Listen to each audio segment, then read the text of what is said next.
Salut, c'est Clément de Mouvement Conscient et au début du confinement, j'ai publié pas mal de vidéos sur l'entraînement minimaliste. Il se trouve qu'à l'époque, une de mes inspirations pour faire ces vidéos, c'était Philip Chubb, un préparateur physique que j'apprécie beaucoup, duquel je vous ai déjà parlé à plusieurs reprises sur ma chaîne, raison pour laquelle j'ai décidé de l'interviewer. Et comme j'avais pu faire pour John Nguyen, j'ai tout traduit en français parce que c'est un préparateur physique américain et je sais qu'en France, beaucoup de personnes ont du mal avec l'anglais. Du coup, je me suis vraiment donné la peine de traduire tout ça, ce qui a pris énormément de temps. Mais vraiment, ça va vous apporter beaucoup de valeur parce que justement, il va vous expliquer comment seulement vous entraînant 2 heures par semaine, vous pouvez construire un corps qui va vraiment être très fort et très souple. Et je sais que dit comme ça paraît vraiment utopique, impossible, mais c'est vraiment un gars qui m'a beaucoup inspiré par rapport à mes entraînements. J'ai aussi eu de bons résultats en changeant mes entraînements, en intégrant davantage sa philosophie. Par la suite, j'ai aussi fait avec les personnes que j'entraîne, ça marchait bien également. Et vraiment, Philip Chubb, c'est un gars qui a remis en question plein de dogmes traditionnels entre guillemets qu'on peut avoir de la préparation physique. Par exemple, tiens, on est obligé de s'entraîner 3 fois par semaine pour au moins gagner en force ou en souplesse. Et le truc, c'est que aujourd'hui, certes, on a des études, mais les datas, les informations qu'on a sont très incomplètes. Soit c'est des études qui ont été faites avec des débutants ou avec des experts, mais il n'y a pas d'entre-deux. Et en plus de ça, on a très peu de data sur l'acquisition de compétences. Donc lui, il a vraiment fait un travail de tester les choses, remettre en question les dogmes traditionnels. Et vraiment, c'est un gars qui sait faire des planches, des tractions à un bras, des pompes en poirier, des front levers. Il a une ceinture noire en jiu-jitsu brésilien, ce genre de choses. Et en plus de ça, il arrive à l'apprendre à d'autres personnes. Donc c'est vraiment quelque chose qui, a priori, pour vous, comme ça l'a été pour moi, va être très intéressant. Back when the movement culture was first coming up, I saw a lot of their programs, and a lot of them were training 6 days a week with 2, with 2, you saw it then, 2 strength training sessions each day. So that ends up being 12 hours of strength training, and then that's time that honestly could have gone to your movement. So what I would do with those people and what I do with those people when they come train with us is oftentimes I'll have them train 1 or 2 times per week. So they might do 1 full body or 2 full body sessions, or they might do 1 upper, 1 lower, something like that. And then I'll have them train with our accommodating resistance high intensity method, and it'll usually last them 30 minutes to an hour each session. And then that will last them for a week or more of training. So they won't have to train for a week or more. They'll have all that time to be working on movement. So we will do the mobility typically in the actual strength session itself. So what I'll either have them do is work on movements that improve mobility and strength at the same time. For example, using things like the split squat, which will help open up your front splits. I've had people achieve their front splits simply by doing things like split squats and RDLs. Really? Without doing, without actually doing split squat, front split work.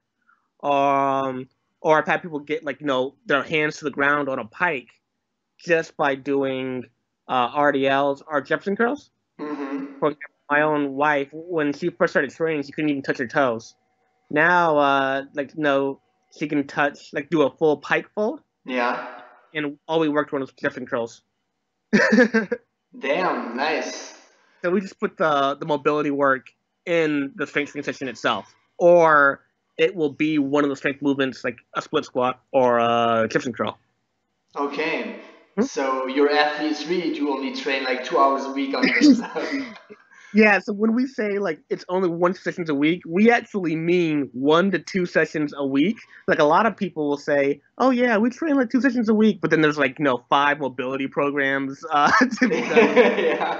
We mean it 1 to 2 sessions a week, including all the mobility stuff and everything else that goes with it. Ok, alors juste avant de rentrer dans le vif du sujet, parce que toutes ces informations ont l'air super cool, mais dans les faits, comment Philip Chubb fait pour avoir ces résultats? Raison pour laquelle je voulais simplement aborder rapidement les 5 points principaux de sa philosophie d'entraînement. Premier point, choisir les bons exercices. Il y a des exercices qui vont vous faire progresser, d'autres ne vont pas vous faire progresser. Prenez le poirier par exemple. À partir du moment où vous le maîtrisez, ça va vous ouvrir énormément de portes en termes de mouvement. Maintenant, prenez le pec deck par exemple en musculation, c'est un mouvement qui va littéralement rien vous apporter en termes de mouvement. Donc il y a des mouvements qui vont faire progresser, d'autres non. C'est-à-dire que si on prend un bon mouvement, par exemple comme le poirier, ça va nous ouvrir des portes dans plein de domaines différents. Donc si on arrive toujours à trouver les bons exercices, ça va nous permettre d'avoir des résultats vraiment dans plein d'autres domaines différents. Ça c'est le premier point. Deuxième point, coupler les exercices. Imaginons si je prends deux types d'exercices, les tractions et les dips. Ce que je peux faire, c'est par exemple faire mes 4 séries de tractions. Une fois que je les ai finies, je fais mes 4 séries de dips.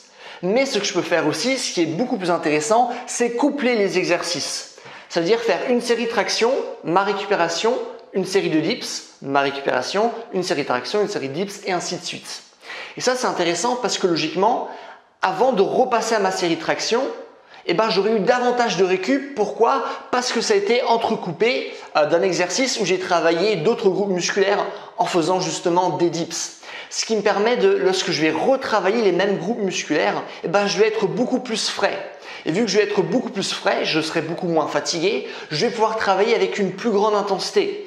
Et vu que je vais travailler avec une plus grande intensité, mes performances vont être meilleures instantanément et sur le long terme, je vais gagner beaucoup plus en force que quelqu'un qui aurait par exemple un entraînement traditionnel. Donc ça, c'est le deuxième point. Le troisième point, c'est ce qu'on appelle la résistance accommodée. C'est-à-dire, vous faites un exercice, souvent la phase de descente, elle est beaucoup plus facile que la phase de montée. Ce qui veut dire que la courbe de l'effort, elle est jamais droite. C'est vraiment c'est dur lorsque je monte, c'est facile lorsque je descends. Ça fait vraiment des vagues.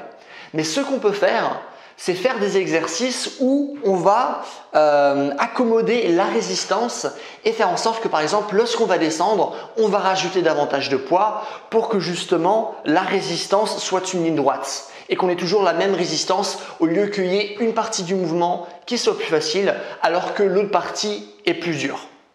Ça, c'est le troisième point. Quatrième point, c'est vraiment avoir des récupérations qui sont longues. Pourquoi? Parce que plus les récupérations sont longues, plus on est frais, moins on est fatigué et donc plus on pourra travailler avec une forte intensité. C'est vraiment la règle de Zatsurski. Si vous voulez devenir fort, il faut travailler avec le plus de volume, le plus d'intensité possible, toujours en étant frais. Et encore, le volume, c'est vraiment une qualité qu'on peut moduler et c'est ce que vous allez voir justement dans cette interview-là. Et dernièrement, on a les Big Five, du coup vraiment les 5 mouvements qui vont vous donner le plus de résultats. C'est ce que je vous disais avec le fait de choisir les bons exercices. On aura les front lever roses, les planches push-ups, les tractions à une main, les pompes en poirier et les squats. Et à partir du moment où vous travaillez vers l'acquisition de ces compétences, c'est pas forcément acquérir ces compétences, mais au moins aller vers l'acquisition de ces compétences, ça va vous ouvrir des portes dans plein de domaines différents. Vous savez faire des pompes, si vous savez faire des HSP normaux, des pompes en poirier, vous savez aussi faire des pompes normales et des dips. Par contre, c'est pas parce que vous savez faire des pompes normales et des dips que vous savez faire des pompes en poirier. Vous voyez où je veux dire? Ces mouvements-là vont le plus influencer les autres mouvements, ce qui vous permet de progresser rapidement et ce vraiment avec une dose minimale d'entraînement. Et c'est vraiment ça que recherche Philip Chubb, c'est la dose minimale d'entraînement. Vous allez voir que cette interview est composée de 4 parties distinctes. Premièrement, on va aborder 2 points. On va commencer par remettre en question le principe selon lequel travailler plus va nous donner plus de résultats. Est-ce que c'est vrai ou pas? On va en discuter. Et deuxièmement, on va aussi parler du fait que c'est très mauvais de rechercher ce qui est optimal. Pourquoi? Parce que finalement, c'est très dur à prouver. C'est quoi la meilleure méthode? C'est quoi le truc le plus optimal? Combien de répétitions? Ce genre de choses. C'est quasiment impossible à prouver. Par contre, on peut toujours rechercher la dose minimale qui va nous donner le plus de résultats parce que ça, c'est quelque chose qu'on peut activement tester. Donc, c'est vraiment une chose à laquelle on peut se fier. Pourquoi? On fait les exercices, on regarde. Est-ce qu'il y a des résultats? Oui ou non? Si oui, tiens, on enlève quelques séries, on enlève quelques résultats. Est-ce qu'on progresse encore? Oui ou non? Très simple à tester, c'est vraiment une chose sur laquelle on peut entièrement se fier par rapport à nous-mêmes. You would think that with this kind of protocol of, let's say, 2 hours a week, and let's say you put in the work many years, so you think with just 2 hours you could actually get those big 5 movements in the splits as well in just 2 hours? I think you can go pretty far with them. Absolutely, yeah. Now, I don't know how far you could go compared to like a program with more frequency or a program with less frequency. I have no idea. Um, my crystal ball currently is in the shop getting fixed, and when it comes back, I'll be able to tell everybody exactly how far they can go. Fair No, really, enough. honestly, like nobody can tell you what would be the fastest. That's the problem with games. You can never really tell what would be the fastest method to make games.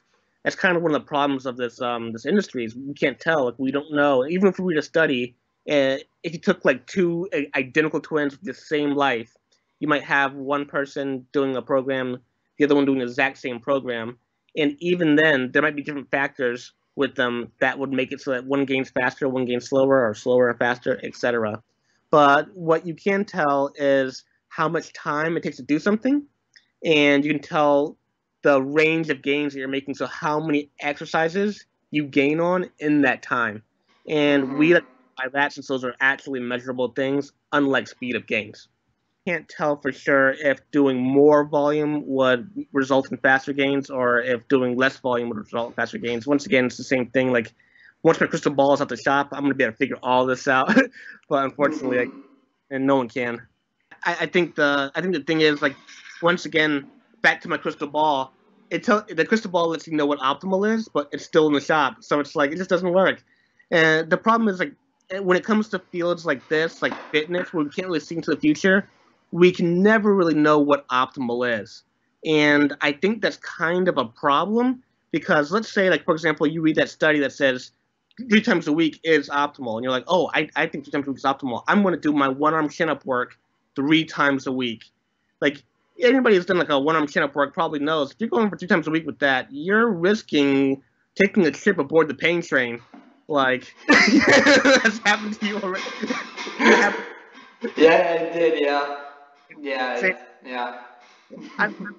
people get injured doing one-arm chins. Like they start getting injured like on 2 times a week sometimes.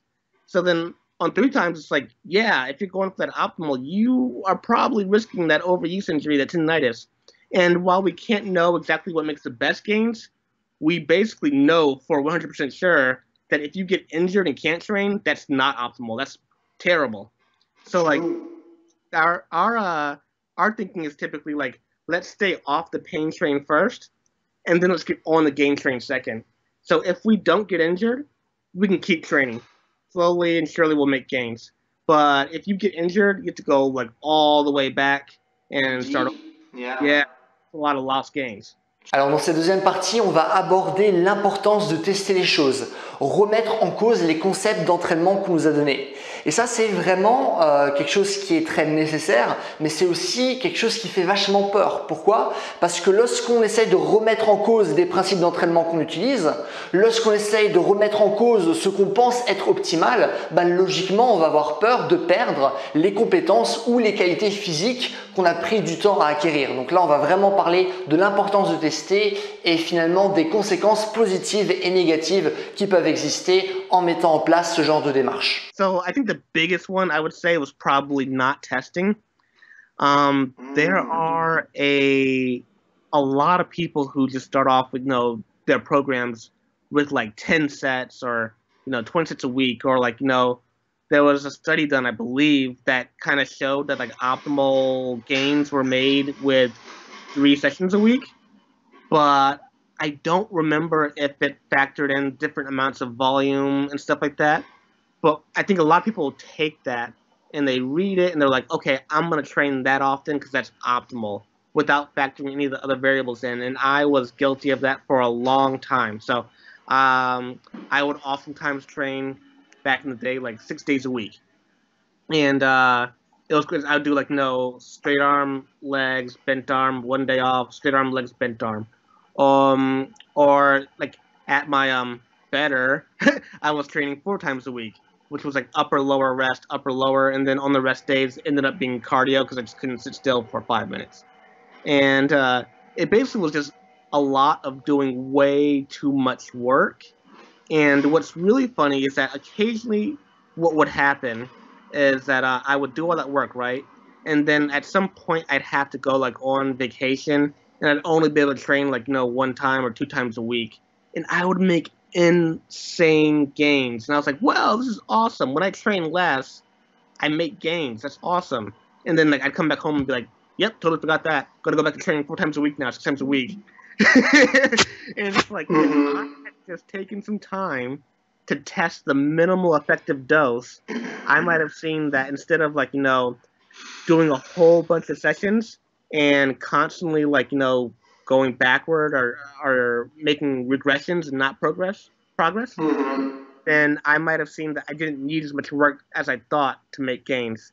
So it's ironic because I had hit like a plateau for a long time in my training when I was training like 6 times a week or 4 times a week. But now that I'm training less often, every single session I make progress, which is really cool because I didn't see that before, even when I was training more often. So if I could say like one of the biggest mistakes I made in the past, it was just not testing the amounts, not trying to see that minimal effective dose, going to meet what I thought was the optimal, and that's one of the biggest issues. Absolutely. Fair enough. Uh-huh. But it's also a scary thing to do, to test It things. is. Yeah. You might lose your gains in the process. That is so true. So, like, that was a problem I had too when I first started testing stuff. It was really scary to test because, just like you said, you're kind of risking your gains there. It's like, all right, if I do this test, like back when I was training like 6 times a week, I was like, okay, if I do this test of training 1 time a week, is that going to be enough to maintain my gains? Will I lose gains? It's definitely a scary thing. But I think that fear is kind of like limiting because, if you don't test it, let's say this. If you test it, the worst thing that can happen is that you'll lose some gains. Which is like, okay, maybe you take a couple weeks backwards, maybe. But if you test something and it works well, then you have your entire lifetime of gains that is now made better. So you're exposing yourself to like unlimited upside. It's a concept that also comes into in finance. So like I like to do finance work on the side, and one of the concepts is like whenever you make like a financial trade, you try to make sure that the downside is limited. Like the amount of money that you can lose is limited, but the amount of money that you can gain is unlimited. That's a really good trade to make. And that's the same thing you can do in fitness with testing. The downside is limited. Maybe you lose some gains, but the upside is basically unlimited. What you learn could affect you the rest of your life and affect people around you the rest of your life. Alors là maintenant on va passer à la troisième partie qui est vraiment très intéressante parce qu'on va voir la distinction en termes d'entraînement entre le fait de s'entraîner pour être fort ou pour être souple et le fait de s'entraîner pour acquérir des compétences qui vont nous demander pas mal de coordination. Et lui, ce qu'il dit que, ok, tu veux gagner de la force ou de la souplesse, ce qu'il faut privilégier, ça va être l'intensité. Travailler avec le plus d'intensité possible et avoir le plus de récup possible. Par contre, il ne dit pas la même chose concernant l'acquisition de compétences qui vont nous demander beaucoup de coordination. Là, au contraire, là, ce qu'il faut privilégier, c'est avoir beaucoup de volume. Donc, par exemple, au lieu d'avoir une séance d'escalade de 2 heures, ce qu'on va faire, c'est par exemple avoir 4 séances de 30 minutes. Pourquoi? Parce qu'à partir de 45 minutes, par exemple, on va commencer à accumuler de la fatigue. Et à partir du moment où on va accumuler de la fatigue, notre technique va être de plus en plus mauvaise. Alors que si maintenant on scinde les séances et qu'on a des séances qui sont vraiment très courtes, mais on a pas mal de volume, ça nous permet de pratiquer à chaque fois avec une bonne technique. Et finalement, sur le long terme, on va cumuler un volume avec une bonne technique qui va être beaucoup plus important, ce qui par la suite va nous faire beaucoup plus progresser. Et en plus, simplement d'un point de vue du système nerveux, plus on va faire les choses, plus vraiment notre cerveau va intégrer ces différentes compétences, ce qui par la suite va nous faire progresser. For skill acquisition, we go the total opposite route. So there, we try to get as much volume that we can recover from and frequency as possible. That way, we get better at the skill as soon as possible. Now, I don't know how much volume you need to make a skill kind of like ingrain, or how fast, or what the proper amount is. But typically, people tend to say that the more frequently you do a skill, the faster it improves. It's like hand balancers. Like a lot of them are like, you got to train handstands just like, like almost. Day. Yeah. If you don't, you slide back. And I've experienced that. And my one-arm handstand practice for sure. If I ever missed like, a week, it was terrible. So what we'll do typically is try to find a way to take whatever skill we're doing and then find a way to be able to perform it as frequently as possible. So my wife and I, we practice mixed martial arts. It's like our favorite thing to do. So a lot of what we do is basically like light drilling, where we're trying to like improve our skills, our timing, our reflexes, that kind of stuff. And we practice a lot of situational sparring, it's called, where it's like, okay, if I worked on like a kick, right? I'm now on like very slow sparring where I'm trying to find times to do that kick throughout the sparring session over and over and over again. So it's about like kind of ingraining what you learned. And that would be a way that we try to work on the skill there. Or like for climbing, for example, I had a guy just talking to me about climbing. It was a really cool conversation we had. So he was like, okay, the problem I have with climbing is that it's kind of like strength and skills. So I said, okay, I got an idea. Why don't you try this? If you find like a hold, like a grip that you can't grip very well because you're kind of like feeling weak on it, on your strength days, at the end of them, work on that grip, work on that strength grip right there, like how long you can hold that grip, like work on doing rows on it, hangs on it, and eventually pull-ups on it. And I said, and then on the other days, work at a lower intensity on your skills with climbing. So how efficient you are, how good you are at what's called flagging, like staying hips close to the wall, making sure you're being very efficient with it. Your Egyptians are called, where you kind of tilt your hips to the wall and make sure that you're staying close to it. Like I told them, basically work on your technique on those days. So strength training plus the grips he needs on the strength days and technique on the other days where it's low intensity. And use that will let you get the strength gains in, while at the same time letting you get the high frequency skill gains without taking a ride on the pain train. And it makes sense. It makes sense. Yeah, I don't train with climbers anymore. That's just something I did years ago. But just for myself, I will test that and nice. see what happens. Yeah, it makes a lot of sense. Yeah, please let me know how it goes, because I'm really interested to see that. It was just something me and him brainstormed together that day. But we were thinking about basically like, if you have like, especially with climbing, since there's like specific grips are the limiting factor. And my thinking there was like, usually what he would do, he would be like, let's say like the fifth hold in that route is a really hard grip to hold. And then I was telling him like, well, by the time you get to that fifth hold, you're probably already partly gassed out.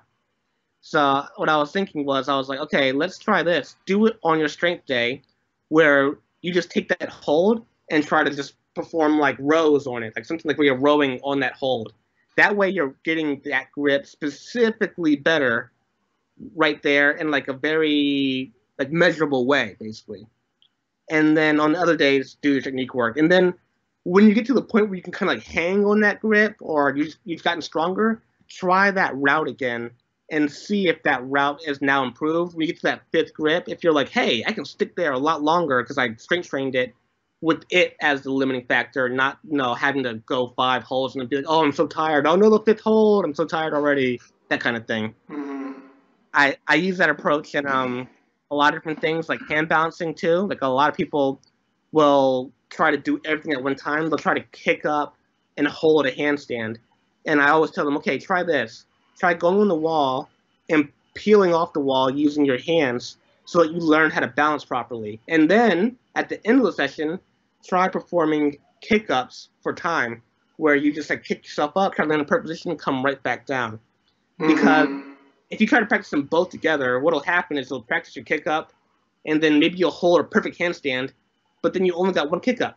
Or you'll do 1,000 kick-ups, you'll finally land it on the 1,000th in one try, but now you're too tired to actually balance. But if you separate them, Indeed, yeah. Yeah, put them together, you get a better result, I think. Et maintenant, on va passer à la dernière partie qui est aussi ultra intéressante, parce que lorsqu'on a une pratique minimaliste, ça veut logiquement dire qu'on va faire des choix. On va privilégier certains exercices par rapport à d'autres, et donc on veut vraiment trouver la dose minimale d'entraînement. Mais avec ce genre de philosophie, on peut se dire, ok, mais s'il y a plein d'exercices que je n'aime pas faire, eh ben, il y a quand même un fort risque de déséquilibre, un fort risque de blessure potentiellement. Et donc là, vraiment, on va aborder ce sujet, mais on va se dire, est-ce que ces risques existent réellement? Est-ce que c'est vraiment dangereux d'avoir des déséquilibres? Et est-ce qu'on va réellement avoir des déséquilibres en ayant une pratique qui va être minimaliste? Et là, on va vraiment parler des profils de différents sportifs, dans quel sport ça peut être intéressant, dans quel sport finalement il n'y aura pas vraiment de déséquilibre, ce genre de choses. Donc là aussi, ça va beaucoup vous intéresser. Regarding health and creating a strong body, what do you think of approaches like the ones, let's say, from Mito Portal, when you have like a whole series of exercises to quote-unquote bulletproof each joints? So let's say when you'll be working on your shoulders, you might do like lateral stretch, pullovers, cube rotations, active hanging, passive hanging, scapular push-ups. And so what do you think of that kind of approach? Yeah, so like back in the day, I was really into the whole like joint bulletproofing thing. I mean, I was working on like the finger strength, the wrists, the elbows, shoulders, and everything. Nowadays, I don't do like any of that, and I don't even warm up for like my workouts anymore. I don't really do any prehab whatsoever. So I don't know the actual reason why you can get away with doing that. I think it could possibly be that if you are not like overtraining yourself, you might not need to do a whole bunch of joint bulletproofing. So if you just train at an amount where you're not like overtraining in the first place, maybe you don't need to bulletproof your joints. Makes sense. Another thing that I always found interesting was like a lot of those people talk about bulletproofing each joint, which is ironic because like a lot of them are still injured. You know what I mean? It's like, yeah. So even I think with all the best like bulletproofing protocols, I think you can still get injured if you do it too much. So I think the bigger thing is probably recovery and making sure that whatever you're doing, you recover from it and don't do so much that you break down. I think that's where a lot of the injuries happen. I think injuries typically come from like two things. Like one is overuse and under recovery. So like, you know, if you're training like, you know, handstands, like you're not training handstands and then next week you start training handstands twice a day, 3 times a day for an hour each session, yeah, you're probably going to injure your wrists. Whereas if you do it like 10 minutes a day, you might survive that. You might be totally fine. You know what I mean? So I think that's one place. It's like recovery is one thing. And two, I think is traumatic injuries. Like that happen when you're doing something really intense. Like, and those injuries happen typically like in sports. Like you're playing football and someone kicks you in the shin bone and like breaks your knee in half. Like, I mean, at that point, it's like you can't really stop those from happening. They're so high. They're so freaky and like out of nowhere. Fair enough, yeah. So in a way, that kind of approach wouldn't really make sense for average Joes who just want to work out, but more for people who work out like 6 hours, 8 hours a day, then they might need that kind of approach, but for other people, it might not be necessary. Yeah, I could see that it might be like if you are just an average person who wants to be strong and feel good, I don't think you really need it, especially for training at such a low amount that you can actually recover from, like, where you're not overtraining.